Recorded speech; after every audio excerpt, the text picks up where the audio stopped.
I never imagined that friendship could grow into something that defied both reason and boundaries, yet that is exactly what happened with Ian. We met in the simplest of ways, two colleagues on the same project, sharing long hours, late deadlines, and quick conversations that soon stretched into full nights of laughter. At first, it was nothing more than companionship, the kind that eases the weight of a long day. But there was something in his voice, in the way his eyes lingered when I spoke, that unsettled me in the most disarming way. Every evening after work, Ian would call. His excuse was always casual: I just needed to clear my head, or I can't sleep, thought I'd check in, but beneath his words I sensed a need that mirrored my own. I, too, found myself waiting for the sound of his voice, as though my day wasn't complete until I heard it. Our conversations traveled far beyond surface chatter.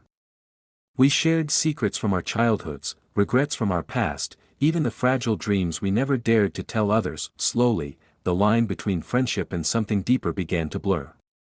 When Ian laughed, it wasn't just sound, it was warmth, flowing straight into my chest.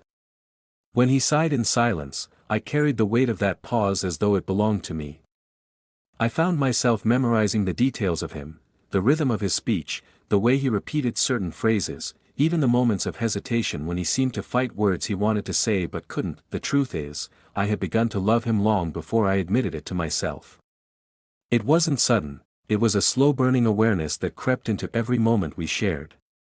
Each night became our ritual. We would talk until exhaustion tugged at our voices, yet neither of us wanted to hang up. There was a comfort in his presence, a strange kind of safety that came with being seen without judgment. Still, underneath all that safety, a quiet storm brewed: desire, unspoken yet undeniable. One night, after a particularly heavy conversation about choices we regretted, the silence stretched longer than usual. I could hear Ian breathing on the other side, slow and uncertain. Finally, he said my name in a way I had never heard before, soft, careful, almost like a confession. That single moment altered something fundamental between us. It wasn't the words themselves but the way they carried weight, an acknowledgement of feelings neither of us dared to articulate. From then on, everything felt charged. When we met in person, every gesture seemed layered with meaning. His hand brushing mine as he passed me a file, his eyes holding mine a second too long, small, ordinary moments that suddenly burned with significance. I should have resisted. I should have kept our bond safely within the realm of friendship. But I didn't want to. The closeness had already become essential, like oxygen. The complication, of course, was that Ian was not free. He had a partner who loved him, someone who trusted his loyalty. That truth should have been enough to halt my thoughts, to remind me of limits I had no right to cross. Yet the more I tried to suppress the growing ache inside me, the stronger it became. Love, once awakened, is not easily silenced. The first turning point came late one evening when we sat side by side, working through unfinished tasks. The office was nearly empty, shadows stretching across the walls, the hum of the air conditioner filling the silence between us. I reached for a pen at the same time he did, and our hands collided. Neither of us pulled away immediately. His fingers rested against mine just a little too long, his gaze flickered toward me, and in that suspended moment, everything unspoken screamed louder than words. Ian finally withdrew his hand, his face a mixture of guilt and longing, but the air had already shifted. We both knew it. Something had begun, something neither of us was prepared to stop. As I walked home that night, my mind replayed the brief contact again and again, as though it were a promise carved into my memory. By the time I lay in bed, staring at the ceiling, I understood, our friendship was no longer innocent. The path ahead was uncertain, dangerous even, but irresistible. And deep down, I sensed we were already too far gone to turn back. The next morning, sunlight poured through the hostel windows as if nothing had happened. But inside me, everything felt different. I went about my classes as usual, yet my mind kept returning to that quiet room, the sound of rain, and the words we never said. When I saw Mr. Ian in the corridor, he greeted everyone with the same calm smile. But when his eyes met mine, there was a brief silence, a flicker of understanding that neither of us could ignore. He looked away quickly, adjusting the file in his hands, and continued walking. That single moment told me everything had changed. Days passed like that. We both carried on as if nothing was unusual, but the distance between us felt carefully built, not out of anger, but out of fear. I respected that distance because I knew it came from wisdom, not coldness. He was protecting both of us from something we could never explain to the world. During lectures, I could sense when his attention shifted my way for a split second. During meetings, his tone softened when he addressed me. It was subtle, yet enough to remind me that our bond was still there, invisible but alive. A few weeks later, rumors began to circle around the campus. Some students whispered that I was getting special treatment. It wasn't true, but rumors rarely need truth to grow. I tried to ignore them, but I noticed how the principal started avoiding public interactions with me even more. One afternoon, I found a small note in the library, folded neatly between the pages of a book I had once borrowed from his office. It wasn't signed, but the handwriting was unmistakable. The note said, "Some lessons in life are not found in books. They are felt once and remembered forever." I held the paper for a long time, unsure whether to feel comforted or broken. That small message carried the weight of everything we couldn't say aloud. Later that week, he called me to his office one last time.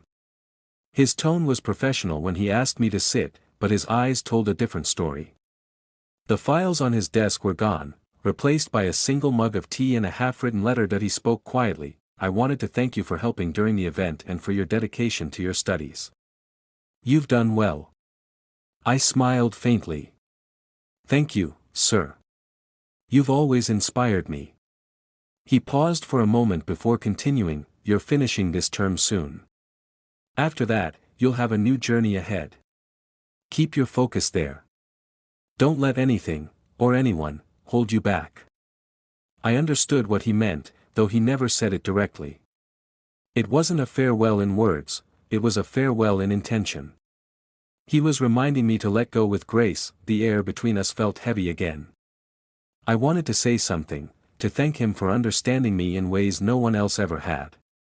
But before I could, he smiled gently and said, "Sometimes, the right thing to do is to walk away before feelings become mistakes."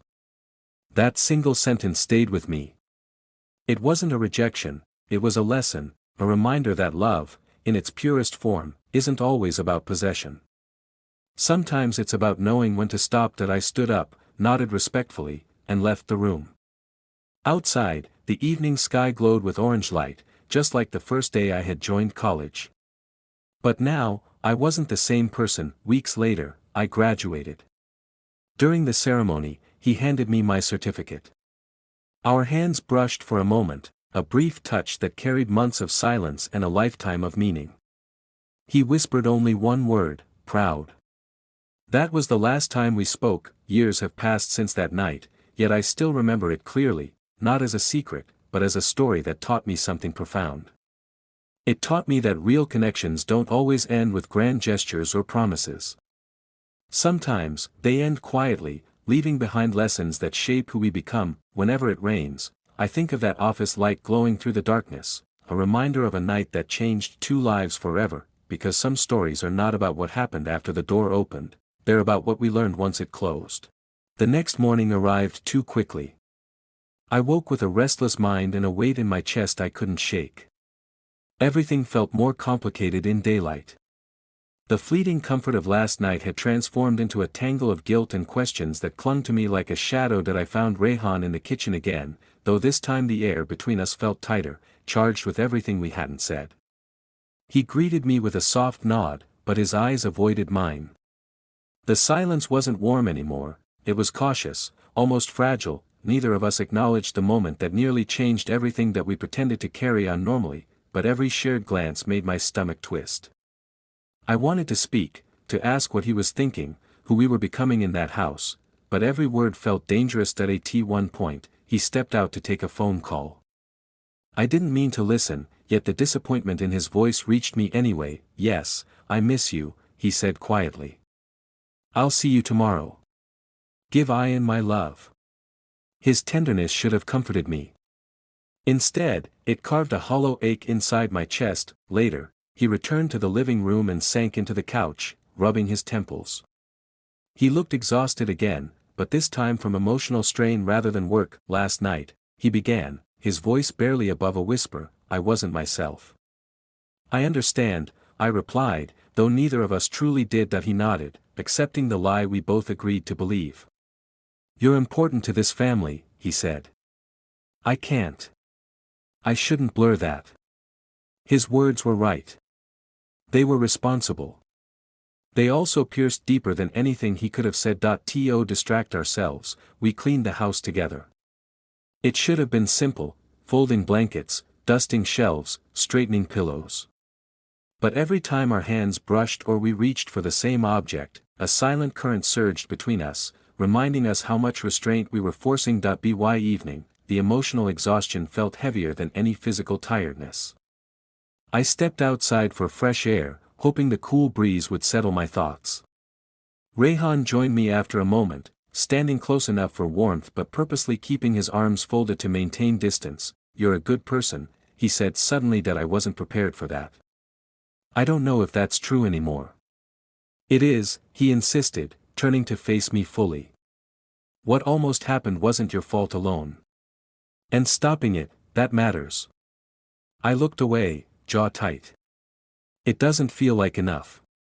His breath hitched slightly, like he wanted to reach out but forced himself not to. Sometimes doing the right thing hurts worse than the mistake ever would have. The honesty of that statement shook me. Before either of us could unravel any further, the front gate clicked. Familiar voices echoed outside. He rushed inside with his usual energy, pulling me into a hug. The normalcy of his presence should have been comforting, yet my heart pounded with hidden fear. Rayhan smiled at his son, real affection, real love, and I felt a sting of guilt sharper than anything before. I wasn't part of their family. I was a guest who forgot his place. Throughout the final evening, I spoke less, laughed less, kept my focus on anything that wasn't Rayhan. But whenever I slipped, whenever my gaze lingered too long, he would look away first, as if protecting both of us from ourselves. The next morning, I packed my small bag. Ayan chatted casually about seeing me again soon. Rayhan stood near the doorway, hands in his pockets, expression caught somewhere between relief and regret. I'll see you around, he said quietly. I nodded, the words stuck in my throat.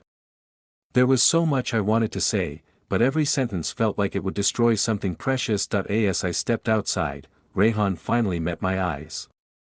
The look we shared lasted only a second, but it carried everything, longing, apology, and the silent promise that what happened here would stay here. The gate closed behind me, and the world felt heavier than when I first entered it. I walked away with the understanding that some connections are meant to stay unspoken. Some stories never get to become memories. They remain moments suspended in the quiet spaces of the heart, where desire and responsibility collide. I left that house unchanged on the outside, but inside, I knew I would never forget how dangerously close I came to losing myself in a feeling that could never belong to me.